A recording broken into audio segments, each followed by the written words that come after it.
Students, my name is Ashish Gupta. I serve in PP Savani Center for Excellence as chemistry faculty. PP Savani Center for Excellence is Gujarat's #1 educational institute. It functions to prepare science students for national level competitive examinations. Students, in this lecture, I will explain elimination reactions and reactions of haloalkanes and haloarenes with metals. So, elimination reactions are important with respect to examinations, and we have variety of elimination reactions that we will discuss in some extent, and we will also discuss reaction of metals with haloalkanes and haloarenes. Out of these reactions, the important one is Wurtz reaction. So the topic is elimination reaction and reaction with metals. So welcome to these topics. तो चलिए start करते हैं। इसके पहले के lecture में हमने देखा था कि stereochemical aspect of nucleophilic substitution reaction पढ़ने का क्या बेनिफिट है। हमने उसको SN1 और SN2 में अप्लाई किया था और हमने सीखा था कि SN2 में होता है वॉल्डेन इन्वर्जन और SN1 में होता है रेसिमाइजेशन। ठीक है, अब नेक्स्ट कंटिन्यू करते हैं।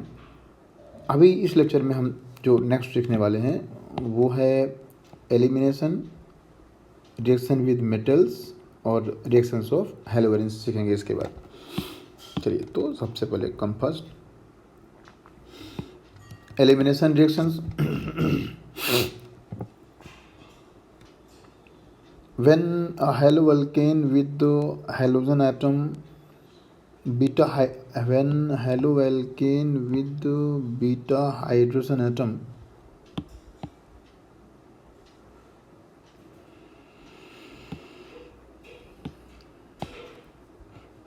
is heated with the alcoholic solution of potassium hydroxide, then elimination of hydrogen atom from beta carbon and halogen from alpha carbon takes place. As a result,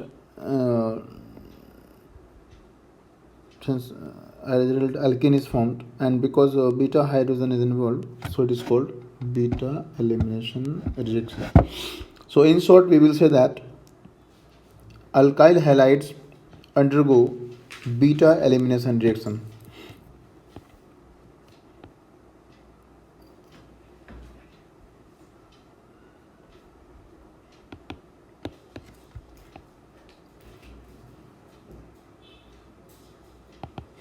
देखते हैं क्या होता है बीटा एलिमिनेशन रिएक्शन।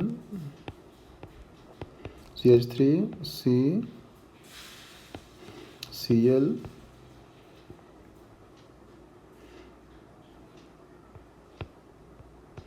C2H5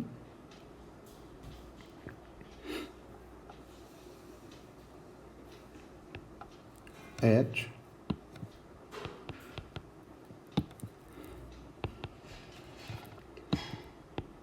तो हम सीखेंगे beta elimination reaction.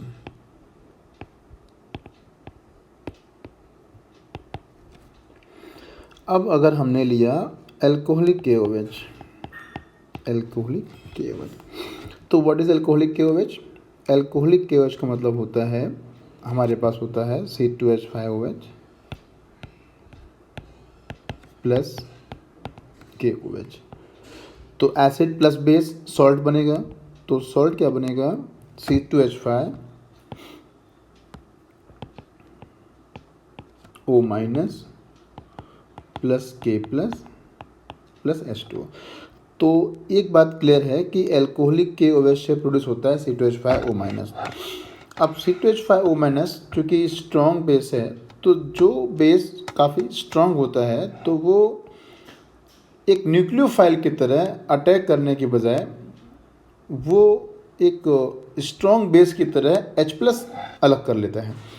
और H+ कहाँ से अलग करेगा? H+ अलग करेगा बीटा कार्बन से। ये हो गया अल्फा कार्बन और ये हो गया बीटा कार्बन।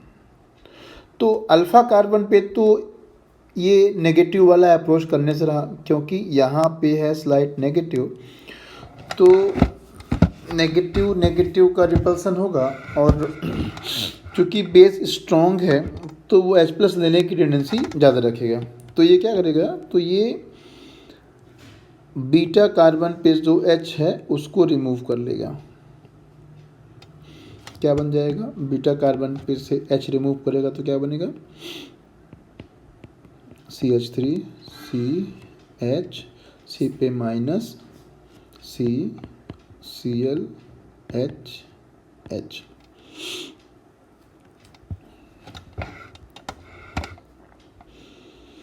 अब अगले स्टेप में ये जो कार्बन पे नेगेटिव आया, तो कार्बन पे नेगेटिव मतलब -1 less electronegative highly unstable situation, तो ये बॉन्ड यहाँ पे शिफ्ट हो जाएगा और Cl- बाहर निकल जाएगा।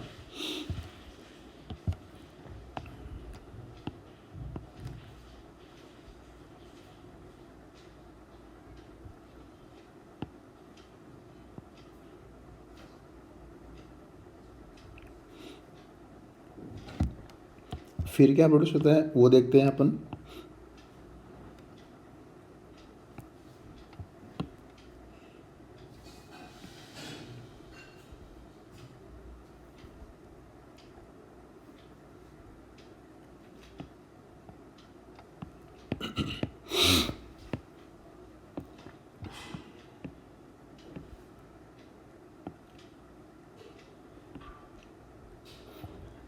फिर अब यहाँ पे जब ऐसा जैसा रिप्रेजेंट किया एरो बना के, देखिए क्या बनता है नेक्स्ट स्टेप में। नेक्स्ट स्टेप में बनता है CH3, ये वाला CH3 कॉपी कर लिया, ठीक है। फिर C के साथ लगा है H, फिर double bond CH2।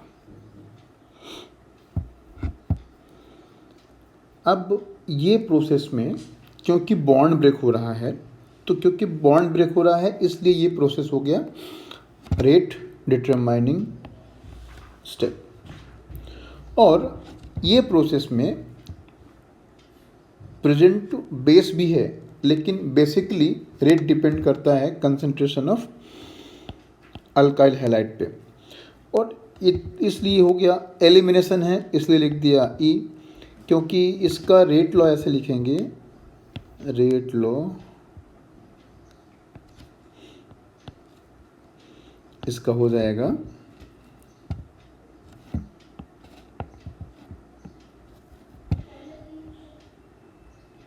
Rate equal के अल्काइल हैलाइड, रेट इक्वल के इंटू, क्योंकि रेट केवल एक पे डिपेंड करता है इसलिए हो गया फर्स्ट ऑर्डर। क्योंकि इसमें कंजुगेट बेस बना है, कंजुगेट बेस, तो इसको बोलते हैं CB। तो हो गया ये एलिमिनेशन हो गया E1CB।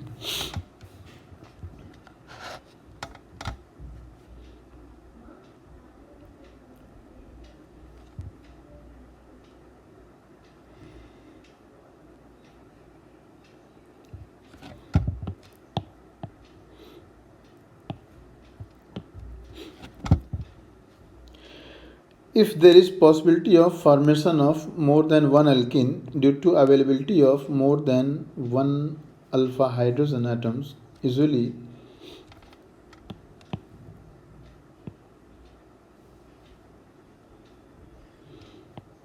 मोर देन वन, यहाँ पे अल्फा नहीं यहाँ पे बीटा कर लेते हैं,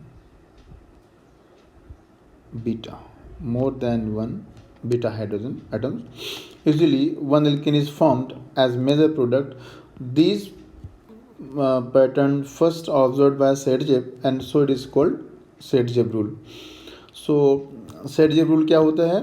Sergev rule है more alkyl substituted alkene is the major product। ये है Sergev rule।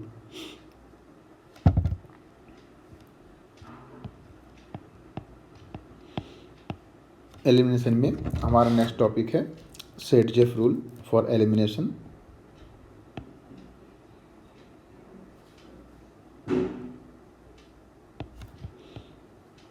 सेटजेफ rule,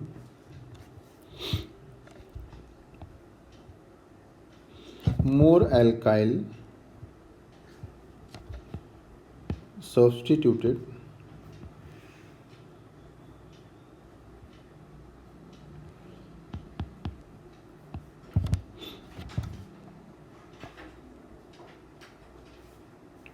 alkene is the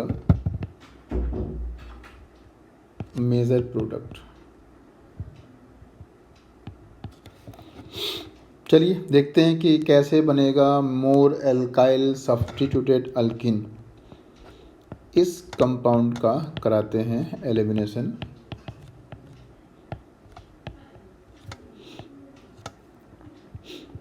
तो अल्कोहलिक KOH से मिल जाएगा C2H5OH। अब इसमें एक ही तरह का अल्फ़ा H है, सॉरी अल्फ़ा और ये बीटा। तो यहाँ पे क्या है, only one type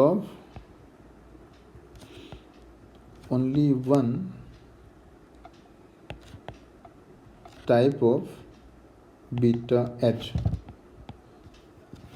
So no use of Sergev rule. So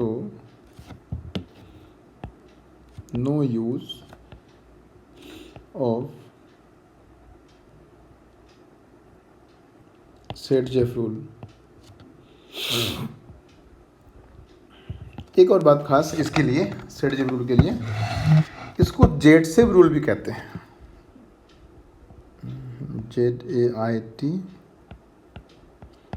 ZAITSEV, इसको जेटसेव रूल भी कहते हैं। बस ऐसे ही कुछ इसका कोई बड़ा रीज़न नहीं है, बस ऐसे ही उसको जेटसेव रूल भी कहते हैं।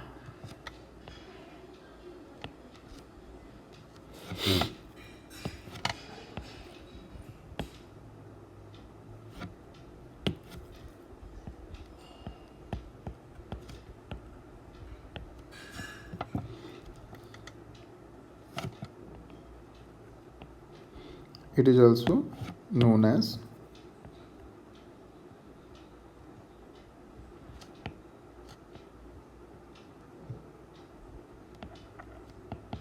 जेटसेव रूल।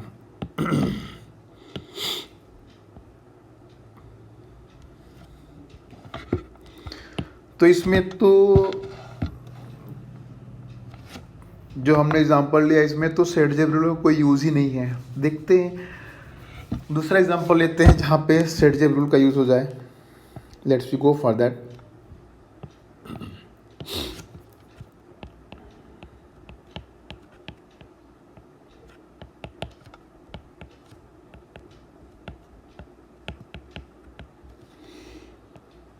अब यहाँ पे more than one type of beta H है।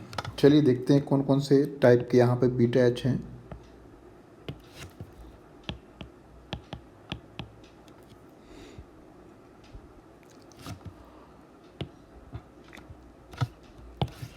यहाँ पे दो तरह के बीटा एच हैं। एक बीटा एच है जो कि CH3 में है और दूसरा बीटा एच है जो CH2 में है। तो देखते हैं कौन सी दो पॉसिबिलिटीज़ यहाँ पे अराइव हो सकती हैं। चलिए तो अलग अलग देख लेते हैं। तो एक पॉसिबिलिटी हम ये लेते हैं, जबकि ये वाला H रिमूव हुआ तब क्या बनेगा वो देखते हैं। तब बन रहा है CH3C double bond CH2 CH2 CH3। इसमें C डबल बॉन्ड C के साथ दो अल्काइल हैं, 2 अल्काइल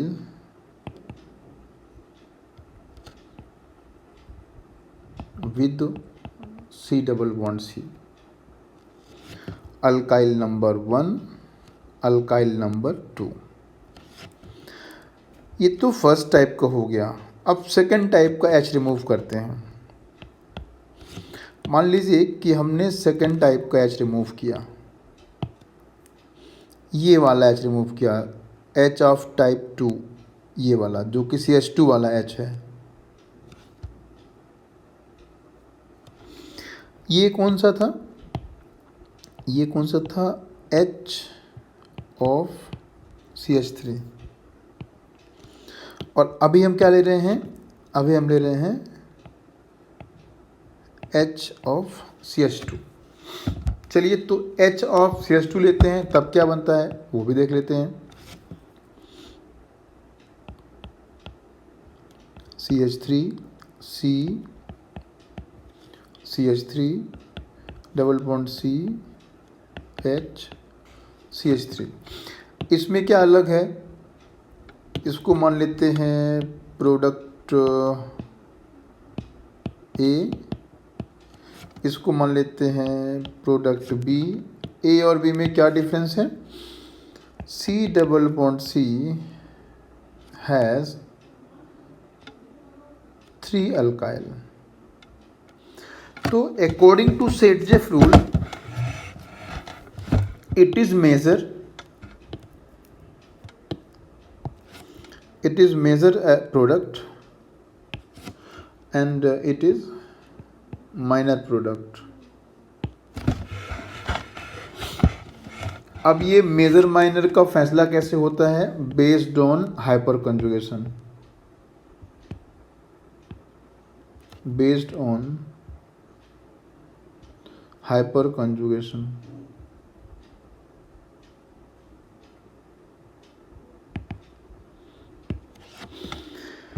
ठीक है, this also based on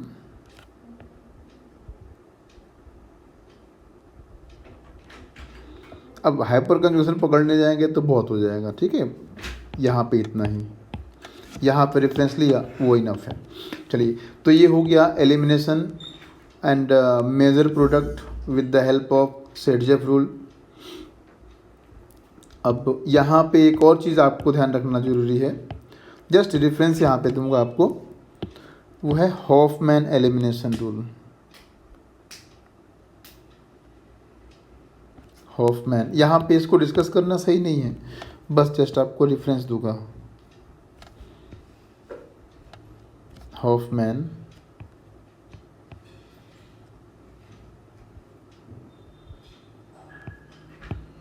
elimination rule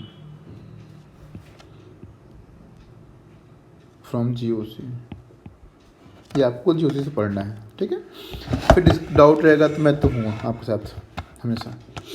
चलो तो ये हो गया एलिमिनेशन। अब एक पॉइंट यहाँ पे बहुत अच्छा आ रहा है, elimination versus substitution.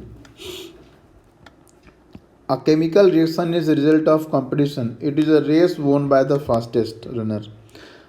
A collection of molecules tend to do by and large what is easiest for them. An alkyl halide with alpha hydrogen atom, when reacted with a base or a nucleophile, has two competing rules, alpha नहीं beta, ये beta elimination है। SN1 and SN2 and elimination. Which route will be taken up depends upon nature of alkyl halide, strength and size of base and nucleophile, reaction conditions. The bulky layer nucleophile prefers as a base, and a primary alkyl halide will prefer SN2 reaction. SN2 or elimination depending on strength of base. Tertiary will prefer SN1 और elimination. तो हम एक situation discuss करने जा रहे हैं कि हमारे पास 3 ऑप्शंस हैं, तो ये सिचुएशन डिस्कस करने जा रहे हैं कि व्हाट विल हैपन। एक पॉसिबिलिटी है SN1 की, दूसरी पॉसिबिलिटी है SN2 की, और तीसरी पॉसिबिलिटी है एलिमिनेशन की। तो कौन सा रूट होगा, तो देख लेते हैं कि कब SN1 होगा, कब SN2 होगा और कब एलिमिनेशन होगा। SN1 tertiary alkyl halide,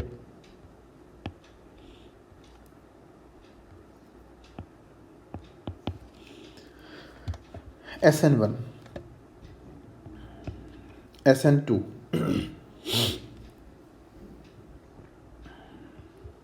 secondary और primary RH।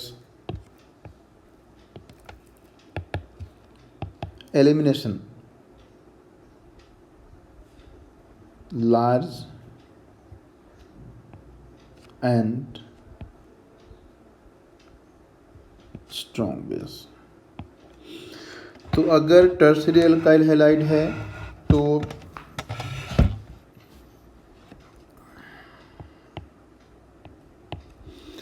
Tertiary alkyl halide है तो चांसेस बनते हैं कि ये SN1 फॉलो करेगा।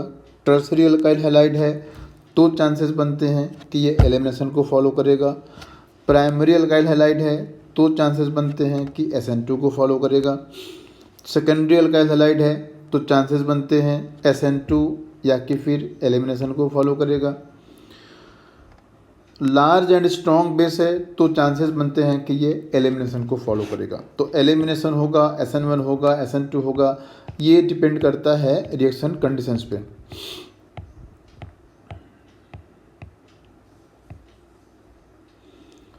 अब नेक्स्ट पॉइंट हम डिस्कस करने जा रहे हैं, reaction with metals. Most organic chloride, bromide, iodide react with certain metals to give compounds containing carbon metal bond। तो अभी हमको सीखना है ऑर्गेनो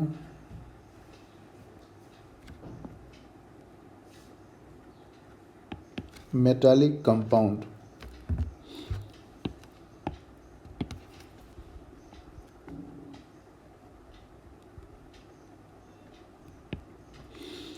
तो ये क्या होते हैं? They have organic metallic organo metallic compounds have C metal bond. ऐसा कंपाउंड जिसमें कार्बन और मेटल के बीच में बॉन्ड हो उसको बोलते हैं ऑर्गेनो मेटालिक कंपाउंड। ठीक है, इसमें सबसे पॉपुलर है ग्रिग्नार्ड रीजेंट। ठीक है, तो most popular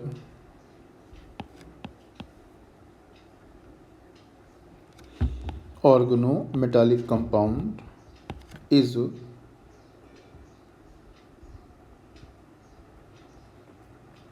Grignard reagent. Grignard नाम क्यों पड़ा?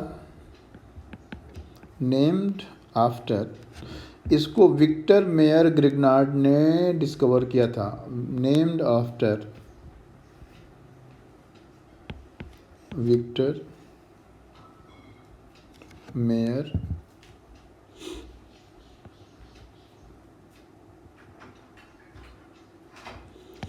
विक्टर मेयर ग्रिग्नार्ड के नाम पे इसको बोलते हैं ग्रिग्नार्ड रिएजेंट। ये कैसे बनता है? Preparation of Grignard reagent.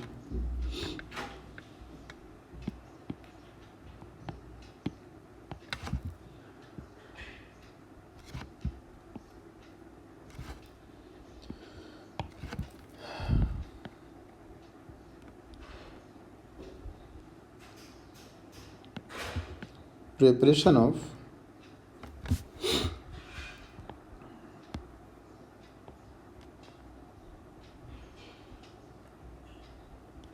Grignard reagent।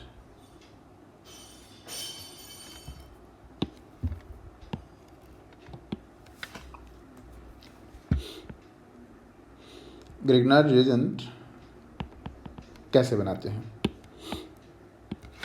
तो alkyl halide plus Mg in dry ether gives RMgX। This is known as Grignard reagent।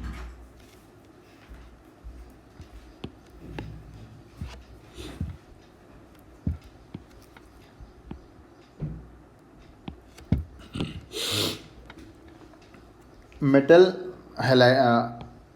Alkyl halide को RX को ड्राई ईथर की प्रेजेंस में मैग्नीशियम के साथ ट्रीट करेंगे तो बन जाएगा RMgX, एल्काइल मैग्नीशियम हैलाइड, जिसका कॉमन नेम है Grignard reagent.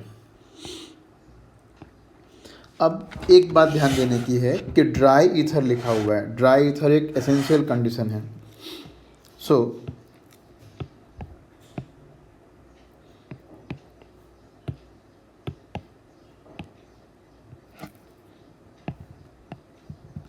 dry ether is taken to avoid even traces of water। एकदम वाटर के ट्रेसेस भी नहीं होने चाहिए वहाँ पे, इसके लिए ड्राई ईथर को यूज़ किया जाता है। एकदम से ट्रेसेस ऑफ वाटर भी क्यों होना चाहिए भाई, ऐसी क्या प्रॉब्लम है? ठीक है ना बच्चा, देखते हैं कि ऐसा क्या हो रहा है, मतलब ट्रेसेस भी नहीं होने चाहिए वाटर का, ऐसा क्यों है? बहुत इंपॉर्टेंट पॉइंट है, because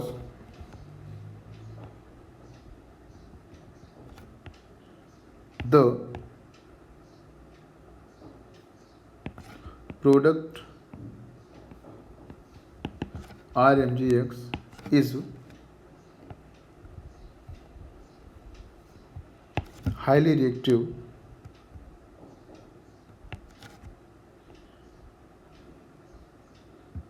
toward positive charged species, positive charged species। ये बात बहुत इंपॉर्टेंट है। RMGX is highly reactive towards positive charge species। ये बहुत इंपॉर्टेंट है, इसको हम आगे जाके पढ़ेंगे aldehyde, ketones and carboxylic acid में। Aldehydes, ketones and carboxylic acids में इसको हम पढ़ेंगे, ये बहुत इंपॉर्टेंट है। तो क्या होगा if traces of water is there? What happens if water is present? तो RMGX जो प्रोडक्ट है जो हमने बनाया प्रिपरेशन मेथड से, वो कंबाइन होगा वाटर से। R बनाएगा R- और ये R- कंबाइन होगा H+ से, तो क्या बन जाएगा? तो बन जाएगा RH प्लस MgXOH।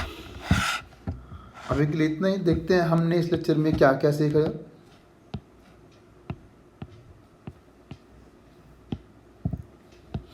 हमने ये लेक्चर स्टार्ट किया Walden inversion, stereochemical aspect of SN1 and SN2, वहाँ से हमने इसको स्टार्ट किया। फिर हमने एलिमिनेशन रिएक्शंस पढ़े। एलिमिनेशन में हमने सीखा सेट-जेफ रूल। फिर हमने सीखा कि एलिमिनेशन और SN1 SN2 तीनों की पॉसिबिलिटी रहती है, कौन सा रिएक्शन होगा डिपेंड करता है कंडीशन पे। हमने सेट-जेफ रूल अप्लाई किया। फिर सेट-जेफ रूल अप्लाई करने के बाद हमने हॉफमैन एलिमिनेशन का रेफरेंस लिया जो आपको रिवाइज करना है। फिर हमने सीखा रिएक्शन विद मेटल्स, जिसमें हमने ग्रिग्नार्ड रिएजेंट के बारे में सीखा। और ग्रिग्नार्ड रिएजेंट जब बनाते हैं तो वाटर का ट्रेसेस भी नहीं होना चाहिए, क्यों ऐसा है वो हमने सीखा। इस लेक्चर के लिए इतना ही। नेक्स्ट लेक्चर में हम सीखेंगे वर्ड्स रिएक्शन, और इसके बाद हम सीखेंगे रिएक्शंस ऑफ हेलोवेरिन्स।